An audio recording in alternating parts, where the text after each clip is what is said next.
ஏப்பா விளையாட்டா சொன்னதுக்கே சீரியஸா எடுத்து பேசுறானே.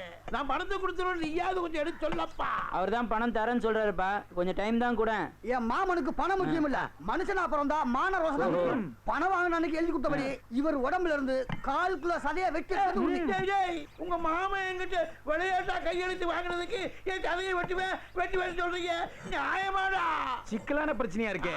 விடாக்கண்டன் குடாக்கண்டனா இருக்காங்க. ஏப்பா அந்த பத்திரத்தை கொடு, என்னதான் எழுதி பாப்போம். இந்த அவங்க படிச்சு பாருங்க. பத்திரத்தை நல்லா படிங்க, ஏன்னா இவங்க ஏமாத்துக்காங்க. குறும்பூரை சேர்ந்த சேனாதிபதியாகிய நான் சூனாப்பானாவிடமிருந்து சொந்த செலவுக்காக ரூபாய் 20,000 கடனாக வாங்கியிருக்கிறேன். மேற்படி கடனுக்கு வட்டி கிடையாது. ஆனால் அவர் விதிக்கும் நிபந்தனைக்கு கட்டுப்படுவதாக உறுதியளிக்கிறேன். 24ஆம் தேதி நான் வாங்கிய பணத்தை திருப்பி தருவேன். தரத்தவரினால் ஊர் பெரியவர்கள் முன்னிலையில் 1/4 கிலோ சதையை மட்டும் வெட்டி எடுத்துக்கொள்ள என் முழு மனதுடன் சம்மதிக்கிறேன்.